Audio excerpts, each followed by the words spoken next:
दर्शन होइन म त्यही नमस्कार भन्न चाहन्छु।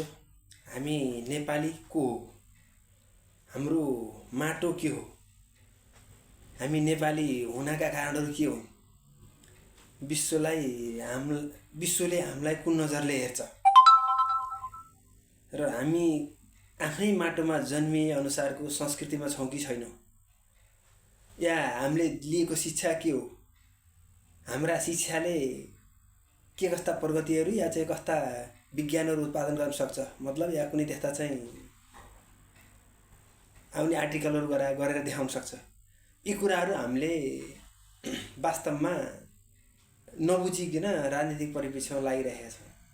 राजनीतिकहरूलाई पनि सबभन्दा ठुलो कुरो म को हो, मैले के को लागि अगाडि बढ्नुपर्छ या मेरो चाहिँ हैसियत के हो, नेपाली भइसकेपछि हिजो पुर्खाले बचाएको देशलाई कसरी बचाउनुपर्छ, या माटोको इज्जत के हो, म माटोलाई कसरी संरक्षण गर्नुपर्छ भन्ने कुराहरू जान्नुपर्छ।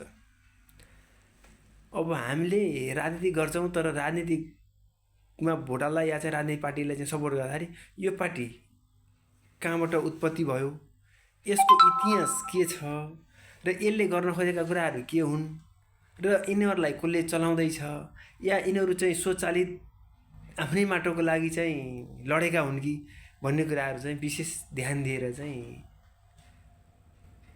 भोट हाल्नु पनि पर्छ जनताले। अब वास्तवमा जनताले नबुझेरै नयाँ भनेर चाहिँ नयाँतिर दगुरियो भने नयाँले देशलाई भण्डारोमा हाल्ने सम्भावना पनि देखिन्छ।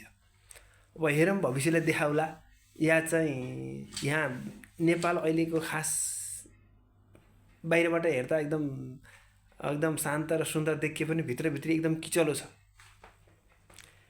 अब केही दिनपछि यहाँ चाहिँ किचलो सुरु हुन्छ, हेरिराख्नु होला। नयाँ पार्टी पनि फुट्ने छन्, फुटेर उनीहरूले आफ्नो बाहुभन्डा बिलोको चाहिँ लडाइँ हुन्छ। बाहिरबाट मिलेको देखिए पनि भित्रभित्रै तानातान भइरहेको हुन्छ। या चाहिँ मुलीलाई सुलीमा बाँधेर पार्टी कता पुग्छ भन्ने कुरो चाहिँ सोच्ने कुरो हो। उनीहरूले चाहिँ सोचे अनुसार चल्न सक्ने सम्भावना कमै छ। सर्लक्क बाहिर हेर्दाखेरि देश चाहिँ निकै स्वतन्त्र तरिकाले चलेको छ, या चाहिँ अहिलेको चाहिँ राज्य सत्ताले एकदम देशलाई सोचेभन्दा राम्रो चलाएको छ भनेर चाहिँ बाहिरबाट हेरिएको छ, मूल्याङ्कन गरिएको छ। तर त्यसको चाहिँ अर्कै छ परिणाम। यसलाई चलाउने एनजिओ, आइएनजिओ र विदेशी एजेन्टहरूको चाहिँ इसाराद्वारा सरकार चलेको छ र अब बन्ने सरकार पनि त्यसरी नै चल्छ। वास्तवमा राजा हटाउनु या चाहिँ राजालाई राजगद्दीबाट निकाल्नु, या राजाले खुल्ला तरिकाले जनताको नासो जनतालाई सुम्पिएँ म आजदेखिबाट भनेर राजाले चाहिँ खुसी भएर अब राजदरबारबाट आफ्नो गाडी आफैले चलाएर निस्कन सक्ने महान राजा यी चाहिँ बुद्ध पछिका दोस्रा बुद्ध हुन् भन्छु मैले त, मेरो चाहिँ सोच अनुसार, या चाहिँ मैले मेरो ज्ञानले भेटे अनुसारको। तर एउटा चाहिँ सत्तामा पुगेको प्रधानमन्त्रीलाई त्यो कुर्सी छोड्नलाई अब हेलिकप्टर मगाएर भाग्न पर्ने स्थिति आउँदासम्म कुर्सी छोड्न नमान्ने भएपछि यिनलाई यति ठुलो मोह चाहिँ कुर्सीको हुन थाल्यो भनेपछि देश र जनताको लागि यिनले केही गर्न सक्दैनन् कुनै पनि पार्टीले।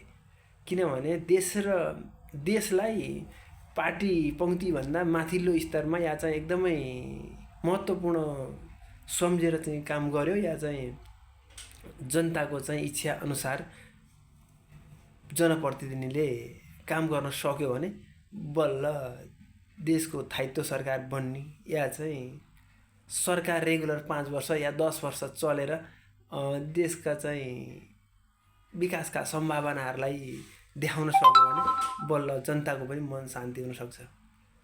जसरी हेरिराख्नुहोस्, अब काङ्ग्रेस बिग्रनलाई लगभग 40 वर्षभन्दा बढी लाग्यो।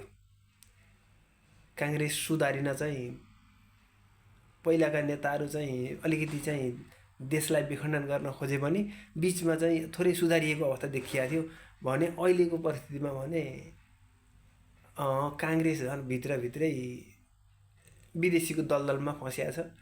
काङ्ग्रेस न कुनै पनि पार्टीहरू, राजनीतिक पार्टीहरू भनौँ न, विदेशीहरूका पैसा खाएर उनीहरूले विदेशी अनुसार चाहिँ काम गर्न पनि नसक्ने, काम गरे पनि बाँच्न नसक्ने, काम नगरे पनि बाँच्न नसक्ने स्थिति भइसकेपछि अनि त्यहाँबाट विदेशीहरूको एजेन्टै अनुसार नयाँ दल चाहिँ नेपालमा स्थापना गरिएको सम्भावना धेरै चाहिँ प्रमाणहरू छन्।